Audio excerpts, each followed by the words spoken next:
중생의 성품이 곧 부처의 성품이다. 부처는 지금 어디 있는 것인가? 중생의 성품이 곧 부처의 성품이다. 단시불 견성인 망칭시불 차등 중생 시대 죄인 타일체 중생 영인막에 약불 견성 설득십 이부경교 만약 견성하지 못한 사람이 함부로 부처라 일컫는다면 이런 중생은 큰 죄인으로서 많은 중생을 속여서 악마의 세계로 들어가게 한다. 만약 견성하지 못하면 12부경을 모두 연설한다 해도 다 악마의 말이요 악마의 권속이지 부처의 제자는 아니다. 이렇듯 검고 흰 것을 분간할 줄 모르는데 무엇에 의지해 생사를 면하겠는가. 만약 견성하면 부처요 견성하지 못하면 중생이다. 그러나 중생의 성품을 떠나서 따로 부처의 성품을 얻을 수 있다고 한다면 부처는 지금 어디 있는 것인가? 중생의 성품이 곧 부처의 성품이다. 성품 밖에 부처가 없으니 부처가 바로 이 성품이다. 그러므로 이 성품을 떠나서는 부처가 될 수 없고 부처를 떠나서 성품을 얻을 수도 없는 것이다. 어떤 이가 물었다. 만약 견성을 못해도 염불하고 경읽고 보시하고 계행을 지키고 정진하며 널리 복을 닦으면 부처가 됩니까? 대답했다. 될 수 없다. 다시 물었다. 어째서 안 됩니까? 대답했다. 작은 것이라도 얻을 법이 있으면 이는 유의법이요 인과법이고 과보를 받는 법이며 윤회하는 법이라서 생사를 면치 못하는데 언제 부처를 이루겠는가. 부처를 이루려면 견성해야 한다. 견성하지 못하면 인과 등의 말이 모두가 외도의 법이 된다. 만약 부처라면 외도의 법을 익히지 않는다. 부처는 업도 없고 인과도 없다. 조금이라도 얻을 법이 있다고 한다면 모두 부처를 비방하는 짓이니 어찌 부처가 되겠는가. 마음이라든가 계능, 견해, 소견 따위에 조금이라도 집착함이 있다면 부처는 이 모두를 허용하지 않는다. 달마대사는 이르길 견성하지 못하면 12부경을 모두 연설한다 해도 다 악마의 말이요 악마의 권속이지 부처의 제자는 아니라고 하였다. 그것은 여러 사람을 이끌고 험한 산을 오르면서 길을 잘못 인도하게 되면 자신만 위험에 빠지는 것이 아니라 여러 사람의 목숨도 빼앗는 것이기 때문이리라. 불교는 다른 종교와는 달리 반야부의 경전이 존재하는 것은 붓다가 직접 체험하고 체득한 때문일 것이다. 불교가 유럽에 전파되었을 때 유럽의 종교학자들은 불교를 종교로 받아들여야 하는지에 대한 문제로 고심했다고 한다. 왜냐하면 일반적인 종교에서 나타나는 신이나 구원자 등의 개념이 없었기 때문이다. 사실 불교는 다른 종교와는 사뭇 다른 특징을 지니고 있다. 재범무화와 재행무상으로 온 세상의 삼라만상이 이루어졌음을 중심 사상으로 전개되었다. 그것은 모든 세상과 인간의 정체성을 부정한 것이다. 그리고 인간 스스로의 존재가 신을 초월하는 자성자성을 지녔으며 신을 추구하며 행복과 안위를 빌고 내세의 천국을 바라면서 죽음까지도 미화시키려는 여타의 종교들과는 완전히 다른 시각을 지녔기 때문일 것이다. 유럽의 종교학자들이 당황한 것은 무리가 아니었을 것이다. 종교를 통해 구원받고 싶은 인간의 나약함을 불교는 모두 쓸어버렸다. 심지어는 반야부인 반야심경과 금강경에 들어서면 언어의 체계를 모두 부숴버리고 있다. 불교의 중심 사상인 고진멸도의 사성제도 무고진멸도라면서 던져버리고 무한안이비설신의 문운귀고혐음 뜻인 육근도 없다는 논리에 대해 그들은 이것이 어떻게 종교일 수 있는가 하면서 도저히 이해할 수 없었을 것이다. 존재의 본질을 꿰뚫어 보는 안목을 지니지 못했다면 불법의 도리를 설명하기란 불가능할 것이다. 아무리 종교적인 지식이 넓더라도 불법을 지식으로 다가서려 한다면 잘못된 길에서 방황할 수밖에 없다. 그러므로 달마대사는 이르길 이렇듯 검고 흰 것을 분간할 줄 모르는데 무엇에 의지해 생사를 면하겠느냐고 하였다. 그리고 이어서 말하길 만약 견성하면 부처요 견성하지 못하면 중생이다. 그러나 중생의 성품이 곧 부처의 성품이다.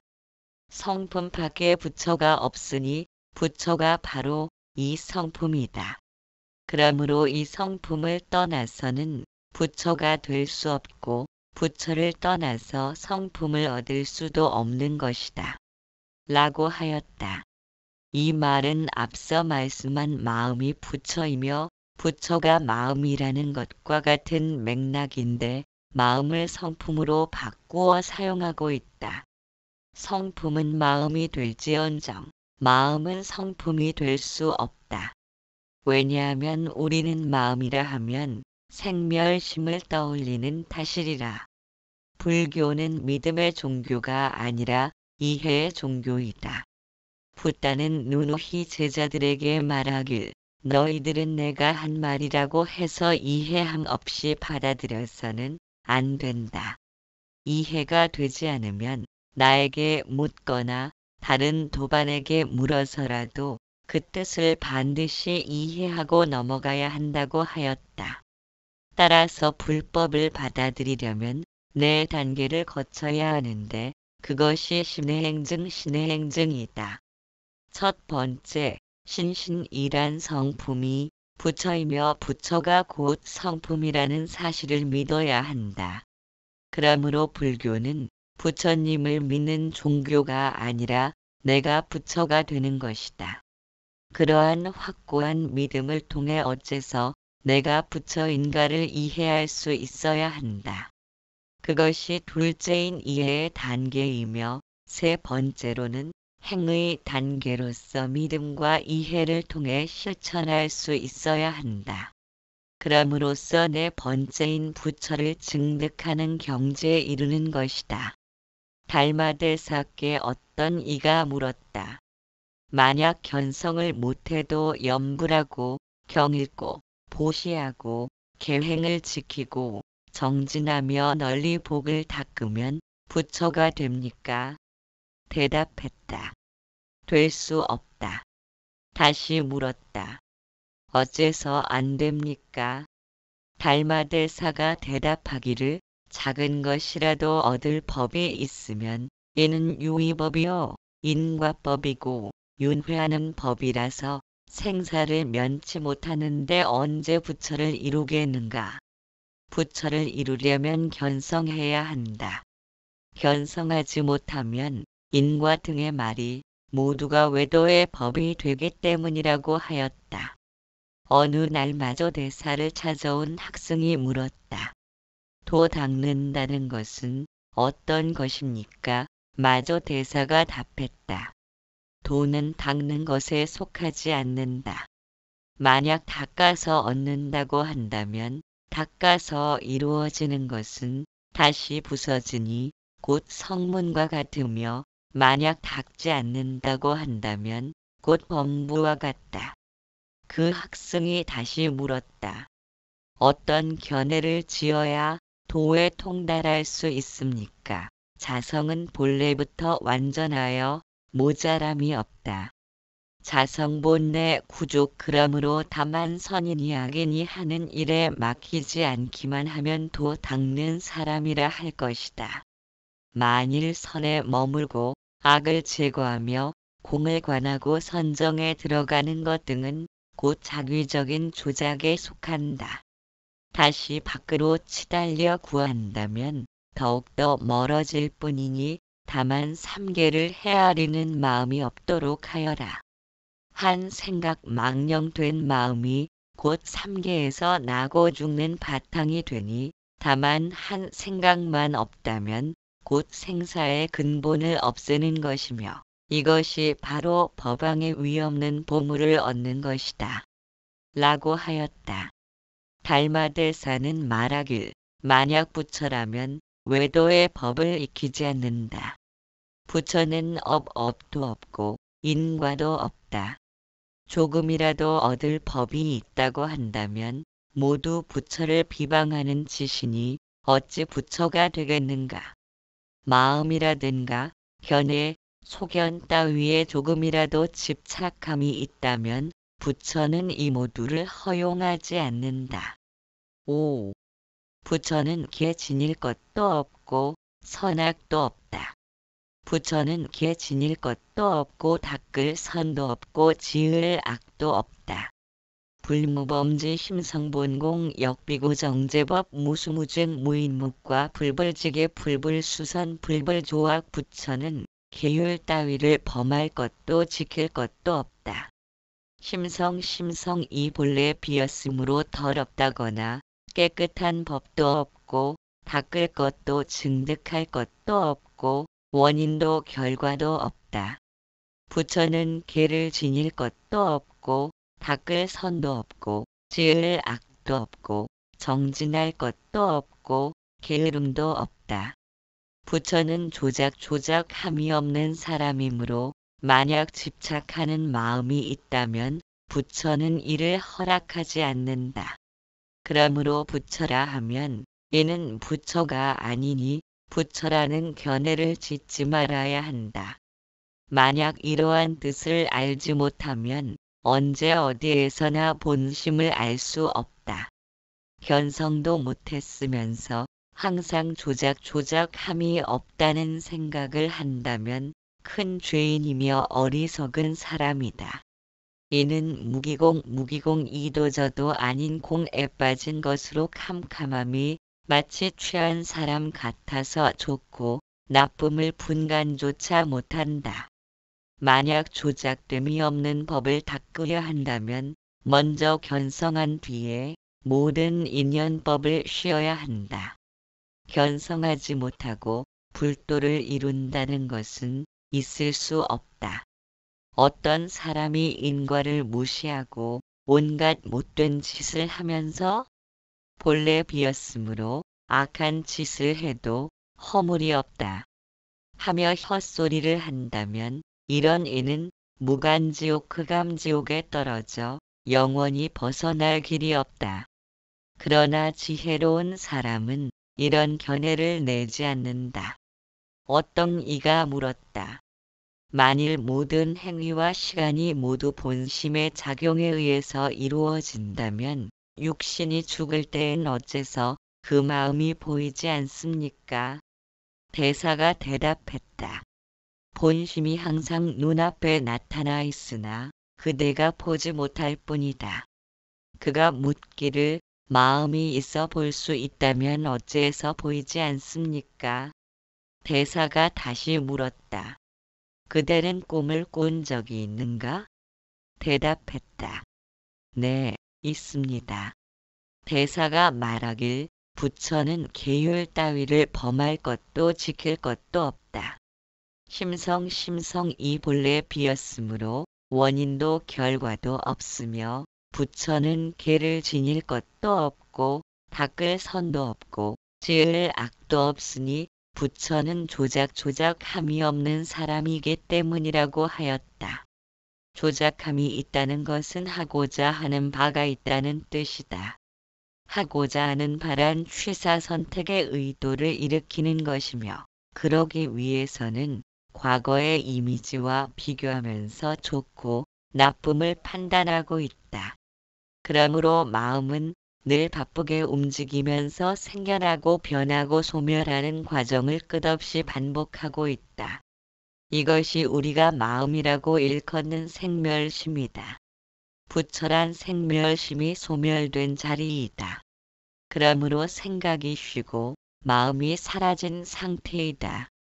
마음이 사라졌는데 어떻게 살아갈 수 있을까 생각하지만 견문각지는 예전처럼 그대로 동작하고 있다.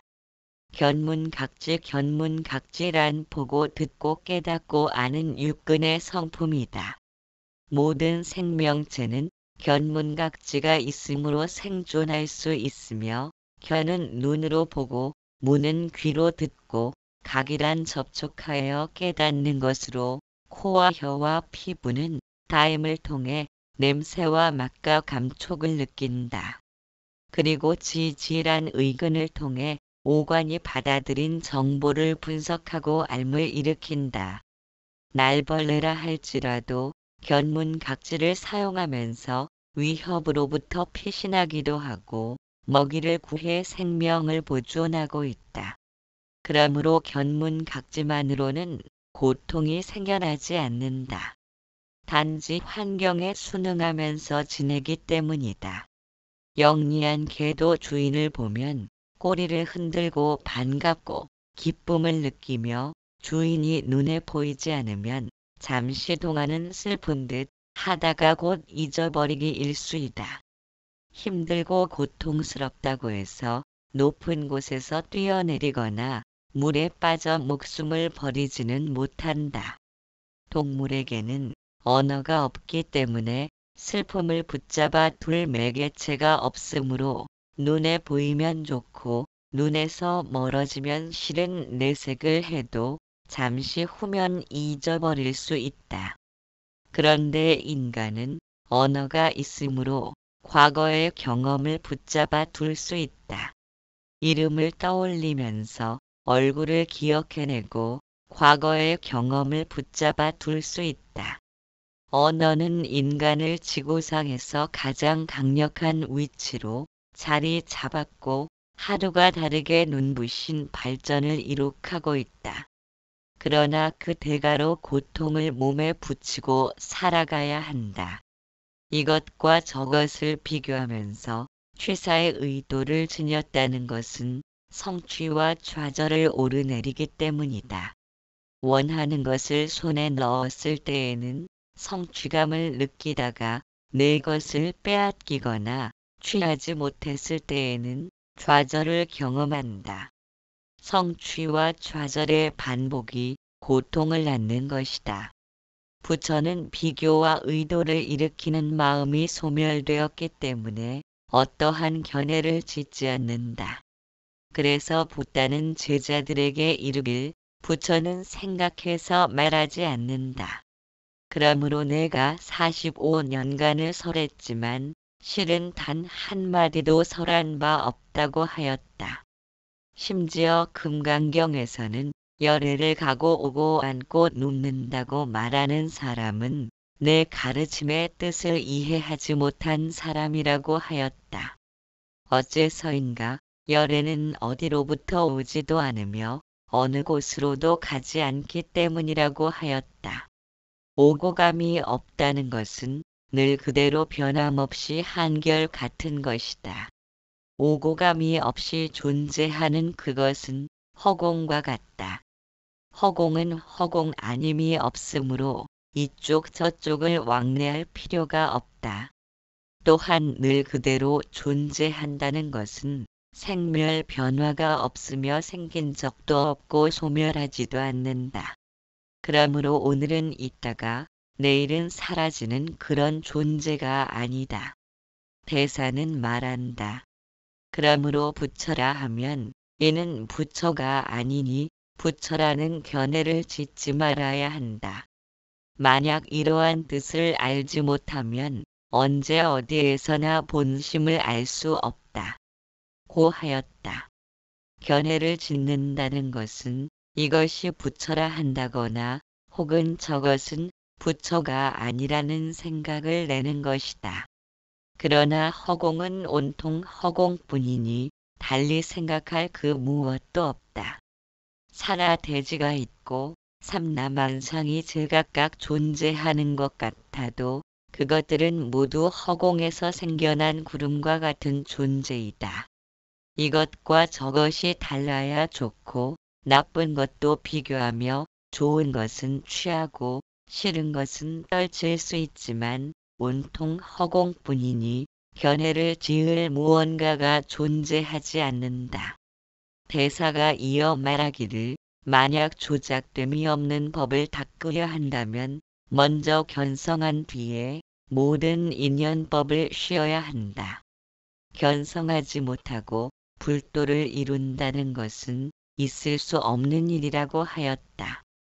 그런데 견성을 한다는 것이 얻고 구한다고 해서 얻어지는 것이 아니다.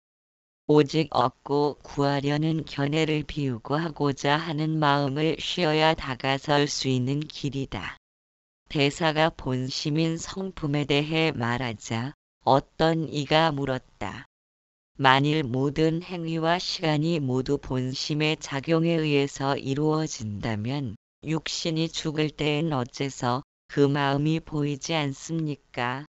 그 말은 대사가 앞에서 말하길 끝없는 옛날부터 활동하고 살아온 모든 시간과 장소들이 모두 그대의 근본 부처로서 살아왔다는 말을 염두에 둔 듯하다. 그렇다면 생사를 계속해왔다는 것이며 육신이 멸할 때에는 마음이 떠날 터인데 어째서 그 마음을 보지 못하는 것이냐고 묻는다. 마음은 볼 수가 없으나 성품을 볼 수는 있다. 왜냐하면 마음이란 본래 없는 것이라 본래 없는 것을 무슨 재간으로 볼 수 있겠는가. 그러나 성품은 그렇지 않다. 마음이나 성품이나 허공과 같아 모양이 없으니 당연히 눈으로는 볼 수 없다. 성품을 보는 것은 성품 스스로의 알매에 의해서 성품의 존재를 확연히 느낄 수 있다. 그것이 견성이다. 그러나 생멸심이 가로막고 있으면 영상으로 가득 메운 스크린은 그 모습과 자취를 감추고 만다. 대사가 대답했다. 본심이 항상 눈앞에 나타나 있으나 그대가 보지 못할 뿐이다. 물었다. 마음이 있어 볼 수 있다면 어째서 보이지 않습니까? 대사가 도리어 물었다. 그대는 꿈을 꾼 적이 있는가? 대답했다. 있습니다. 그는 마음으로 무엇이든 볼 수 있다고 생각하므로 성품조차 볼 수 있지 않겠느냐는 것이다. 이것이 생멸심에 의해 성품이 가로막힌 것이다. 마음이 있으므로 눈으로 사물을 볼 수 있다고 생각하지만 실은 성품에 의해 마음과 눈이 동작하고 있음을 알지 못한다. 대사는 그에게 꿈을 꾼 적이 있느냐고 묻는다. 물론 당연히 있을 것이다. 마음이 있어서 눈으로 볼 수 있다면 마음이 잠들어 버린 상태에서 꾸는 꿈은 없어야 한다. 그런데 꿈을 꾼다. 눈이 감겨 있고 귀도 의식이 없어 들을 수 없을 텐데도 꿈과 생시를 분간할 수 없도록 똑같이 보고 듣고 생각함이 나타난다. 6. 마치 허공과 같아서 취할 수도 없고 버릴 수도 없다. 마음이란 옛날과 지금 다를 바 없고 옳고 그름도 성인도 범부도 없다. 문활여장 몽지시 시어본 신부 다발시본신 우문 여언어 시위 운동 이여별 불별 다발 불별. 물었다. 그대가 꿈을 꿀 때 꿈꾼 것이 그대의 육신인가? 대답했다. 예, 저의 육신입니다. 또 물었다. 그대가 말하고 활동하는 것이 그대와 다른가, 다르지 않은가? 대답했다. 다르지 않습니다. 대사가 말했다. 이미 다르지 않다면 이 몸 그대로가 그대의 근본 법신이며 이 법신이 곧 그대의 근본 마음이다. 이 마음이란 끝없는 옛적부터 지금과 전혀 다른 것이 없어서 생사라는 것이 없다. 따라서 생멸도 없고 늘지도 않고 줄지도 않고 더럽지도 않고 깨끗함도 없으며 좋거나 나쁜 것도 없으며 오거나 가는 것도 없으며 옳고 그름도 없으며 남자도 여자도 없으며 승속이나 노소도 없으며 성인도 범부도 없으며 부처도 없고 중생도 없으며 닦을 것도 증득할 것도 없으며 인과도 없으며 근력도 없고 모양도 없다. 마치 허공과 같아서 취할 수도 없고 버릴 수도 없다. 산이나 강, 석벽 따위도 장애가 되지 않으며 나타나거나 숨거나 가고 오매 자제하고도 신통하다. 온 물질과 정신에 걸치는 일체의 유의법의 산을 벗어나서 생사의 바다를 건너게 하므로 모든 업도 이 법신을 구속하지 못한다.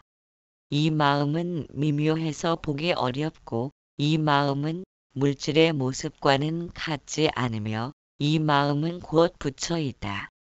사람들이 다 보려고 하지만 광명한 가운데서 손발을 움직이고 하는 것이 마치 강가의 모래알 같지만 물어보면 전혀 대답하지 못함이 마치 허수아비 같다. 모두가 자기의 활동인데도 어째서 알지 못하는가. 대사가 물었다. 그대가 꿈꿀 때 꿈꾼 것이 그대의 육신인가? 대답했다. 예, 저의 육신입니다. 또 물었다. 그대가 말하고 활동하는 것이 그대와 다른가, 다르지 않은가? 대답했다. 다르지 않습니다. 대사가 말했다. 이미 다르지 않다면 이 몸 그대로가 그대의 근본 법신이며 이 법신이 곧 그대의 근본 마음이다. 이 마음이란 끝없는 옛적부터 지금과 전혀 다른 것이 없어서 생사라는 것이 없다. 고하였다. 꿈꾸는 상태를 아는 것은 마음으로 행하는 것이 아니다. 마음은 이미 잠들어 있기에 성품을 통해 지켜보기 때문이다. 꿈속에서는 생시와 똑같아서 분간할 수 없지만 깨고 나면 그것이 꿈이란 것을 기억해낸다. 의식이 돌아왔기 때문이다. 성품은 항상 지금 이 순간에만 존재하므로 과거를 기억하고 미래를 상상하는 것은 생멸심의 몫이다. 지켜봄은 언제든 깨어있는 상태로 항상 존재한다. 죽을 만치 힘든 상황에서는 육신과 마음이 모두 힘들어 생각을 일으키기도 쉽지 않으나 죽을 만치 힘들다는 것을 지켜보는 눈이 존재한다. 기쁘고 슬프고 모든 것을 알아차리며 대화를 나눌 때도 능히 의자에 닿인 느낌, 발이 땅에 대인 감각 모두를 지켜보는 눈이 존재하기에 아는 것이다. 만일 지켜보는 눈이 상황에 따른 차이를 보인다면 인간은 고통과 불행을 겪지 않을 것이다. 기쁨은 크게 팽창시켜 보이게 하고 슬픔은 조그맣게 축소시키면 된다. 그러나 그것은 불가능하다. 어디에도 물드는 바가 없기 때문이다. 어떤 상황에서도 물드는 바 없이 늘 그대로 존재한다면 육신이 소멸되어 죽음을 맞아도 지켜봄은 변함없이 그대로이다. 다만 의식이 사라져 연결고리가 끊어짐으로 지켜보고 있음을 알지 못할 뿐이다. 성품이 없이 마음만으로 그 모두를 안다면 마음이 사라져 고요한 정멸의 순간도 마음이 사라진 고요를 알 수 있다. 당연히 마음이 사라졌으니 마음으로 알 수 있는 바는 아닐 것이다. 그것이 성품이다. 그러므로 대사는 이르길 우리들 성품은 이와 같아서 끝없는 옛적부터 지금과 전혀 다를 바 없으므로 생사라는 것이 없다. 고하였다. 따라서 성품의 자리에는 생멸도 없고 늙거나 줄지도 않고 오고감이 없으며 성인도 범부도 없으며 부처도 중생도 없으며 닦을 것도 증득할 것도 없고 인과도 없으며 근력도 없고 모양도 없다.